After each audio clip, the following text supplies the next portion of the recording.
ऐसा आशीर्वाद वर पक्ष और कन्या पक्ष के लोग दिया करते हैं। एक छोटा सा प्रसंग आपके बीच में प्रस्तुत है। श्रीमान जी के मुखार बिंदुओं से बहुत सुंदर गीत आप लोगों ने सुना। सुनने वाले श्रोता सज्जनों, राम ससुरारी पहले गए रहन, बारात बाद में गई रही। बियाह पहले भरा, जयमाल पहले हो गया रहा। यानी कि पहले का तोड़ क्या है, धनुष तोड़े। जब खबर पाए तब महाराज दशरथ जी बारात लेके चले। तोरे पे हम चलिए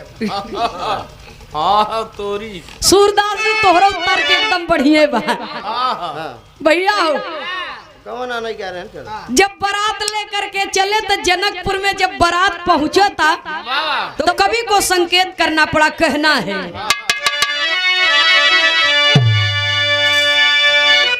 दुल्हे पहुंच गए ससुरारी, देखई जुटी गांव की नारी, दुल्हा देखई सखिया चली आई जनवा।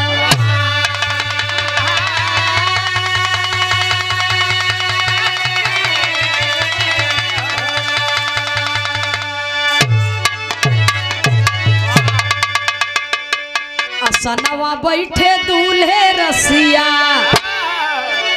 असनवा बैठे दूल्हे रसिया, सुंदर राम के देखते खुश भइली जनवा। असनवा बैठे दूल्हे रसिया,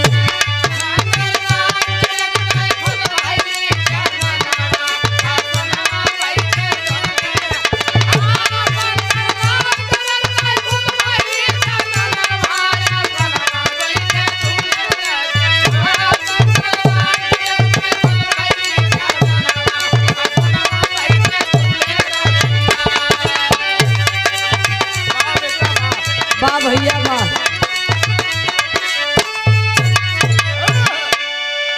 महाराज दशरथ जी अपने चारों लड़कियों के बारात सजा करके जनकपुर में पहुंचे हैं। तो दुल्हनी के श्रृंगार तो सब गावत है, लेकिन हमारे 4 लाइन दुल्हा का श्रृंगार लिखा गया। सुंदर पगिया सोहे सर पे, गले में सुंदर हार, सुनो कांधे पागी जो राजा नयन कजरा धार। सुंदर पगिया सोहे सर पे, गले में सुंदर हार, सुनो कांधे पागी जो राजा नयन कजरा धार। सुनो अगल बगल से बैठे हैं सब दुल्हे का परिवार, सुनो खुशी के मंगल गाँव सखिया राजा जी के द्वार। सुनो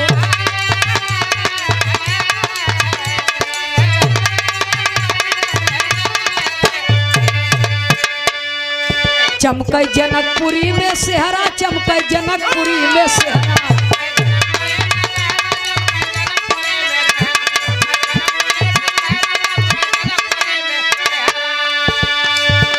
चमकै जनकपुरी में सेहरा, सखिया देखई आई चेहरा। कितना सुंदर बाटे सीता के सजनवा, सनवा बैठे दूल्हे रसिया।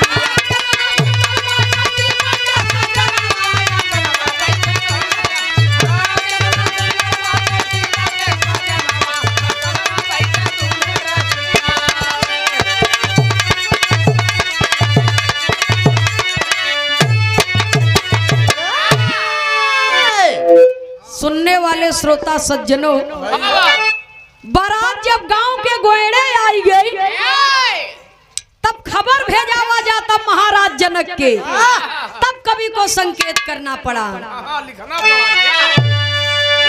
अगुआया आई के खबर जनावई, दोबारा के तैयारी बा।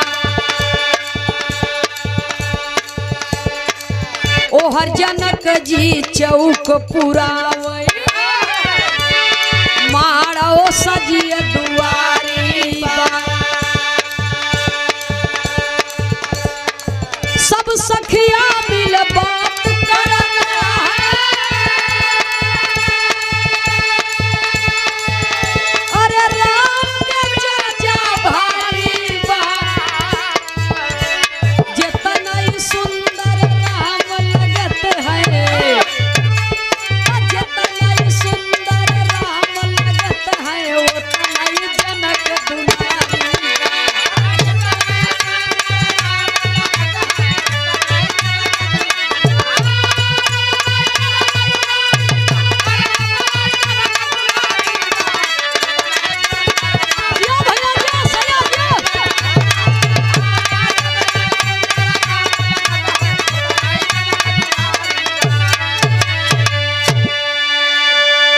सब ही देखें राम की ओर, सब ही देखें राम की ओर, ये सब ही देखें राम की ओर। जनकपुर मचेगा भारी शोर, सब ही देखें राम की ओर।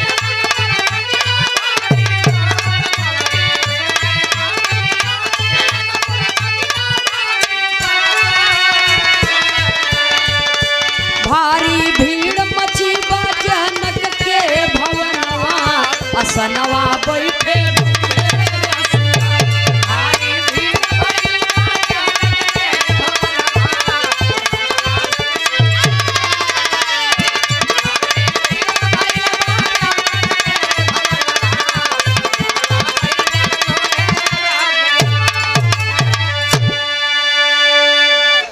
एक लाइन तर्ज लगता मास्टर साहब।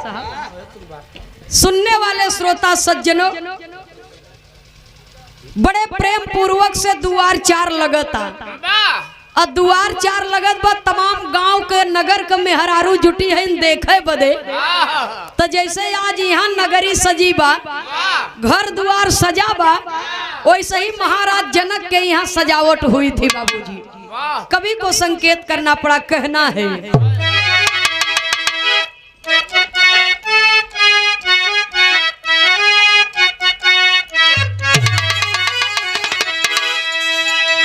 अरे मथुरा नगरिया में फरली बैरिया, मथुरा नगरिया में फरली बैरिया हो, राधा तोरा नगरिया हो नाय हो, मथुरा नगरिया में फरली बैरिया हो, राधा तोरा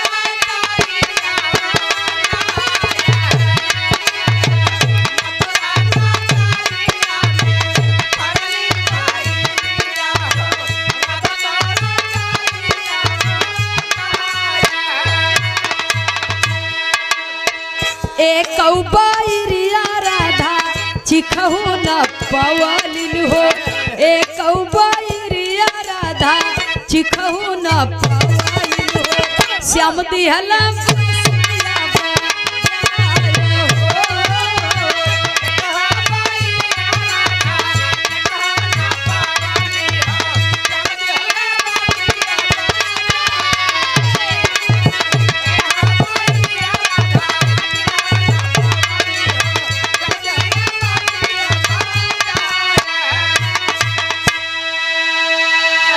लेकिन बिरहा में कितना सुंदर लाइन कवि लिखते हैं। चारों ओरी जगमग जरई दिया नावा हो, चारों ओरी जगमग जरई दिया नावा हो, सजवा महलिया लाली सान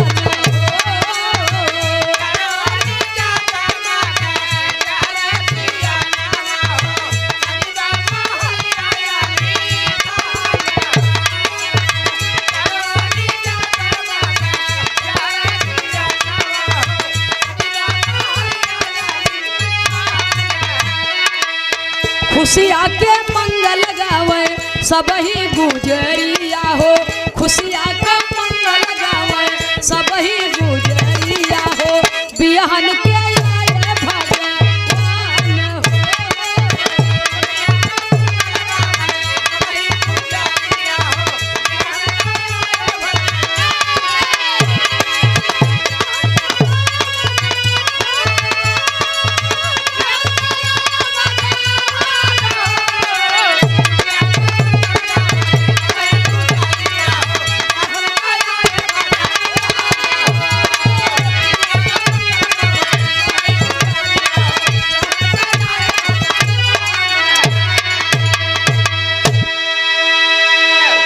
ओहर जनक जी मन में विचारे राम के बोलवाए अपने द्वारे, हे दशरथ चले लिया के साथे बेटा हनवा, असनवा बैठे दूल्हे रसिया।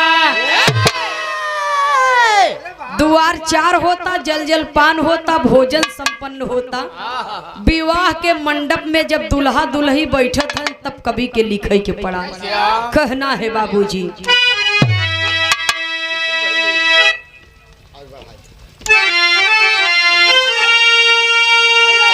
अरे खुशी भइले ना ए राम, खुशी भइले ना ये भैया, खुशी भइले ना राजा दशरथ के लाला, खुशी भइले ना।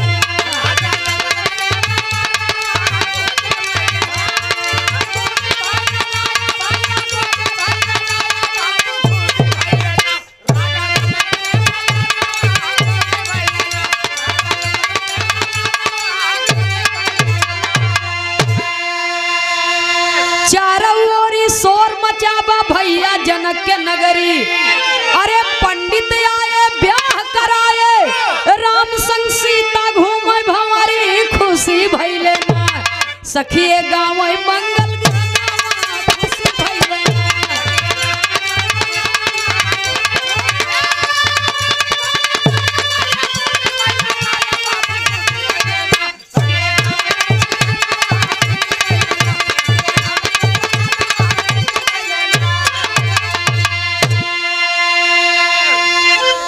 ओ बियाह बड़े प्रेम पूर्वक संपन्न होता तो दुल्हा दुल्ही कोहबरे में जात हैं। वाह, दूध पिया खातिर।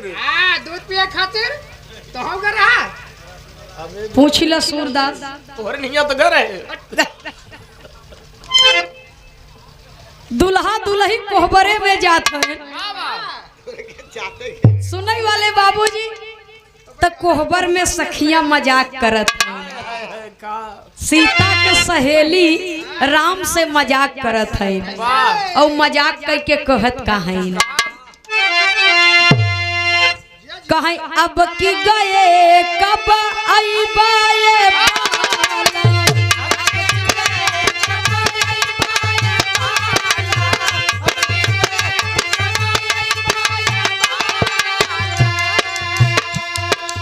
एक दाई आया तो दुल्ही पाया।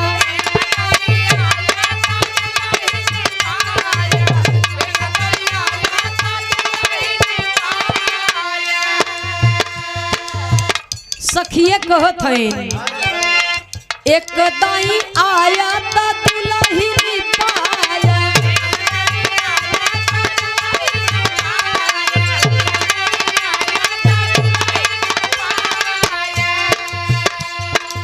अरे एक बेरी आया तो दुल्ही पाया, अरे दुल्ही पाया, राजा दुल्ही पाया, दुल्ही पाया, राजा दुल्ही पाया।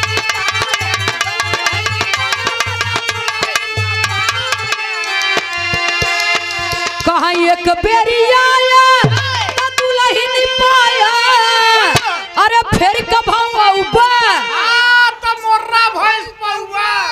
हाँ तब का देसी गाय के व्यवस्था में मर्रा पड़े। वो जमाना के पीछे जब गवन दोंग हो काखे भैंस पड़िया दे दे। अब तो 2 चक्का से मनई न भरता, 4 चक्का मांगत है तो भैंस देब। एके पड़िया सिया रामो पाए रहे। एक बोरिया राहरी दाल दे दे। भाई राजा महाराजा का लड़का रहन और राजा महाराजा खिया उनकर बिया भरा, वो तो ढेर कुछ पाए रहा, वही उनकर मुकाबला कहाँ कई पाऊ है। कई बोरिया लदाया भाई सीता के सखिया मजाक करत हईन। पहले के जमाने में जब बियाह गवन हो तो बहुत दहेजा पावे मनई। हाँ बहुत दहेजा पावे, तो एक कलाई घड़ी पावे और एक साइकिल पावे। दहेज में पावे तो साइकिल पाई जाए, वो 24 इंची वाली, और हाथ में पहिरे बदे कलाई घड़ी पाई जाए, और रेडियो बाजा पाई जाए। हाँ तो 150 पाए जाए, बहुत पाए हैं। कठार लदा दे मजे के, गवन दोंग हो तो भैंस पड़िया दे दे एक आखे। सुनाई वाले बाबूजी, लेकिन वो तो ढेर कुछ पाए रहा हुई भाई, उनकर बात ही निराली रही। वो बड़का राजा रहे। सब राजा नहीं न, कभी को संकेत करना पड़ा। सीता के सखिए मजाक करत है, कहाँ एक दाइया त दुल्हन पाया, अरे फिर कब ऊपर त और कुछ पौवा बाला, लेकिन इतना ही बताई दे अब की गए कब।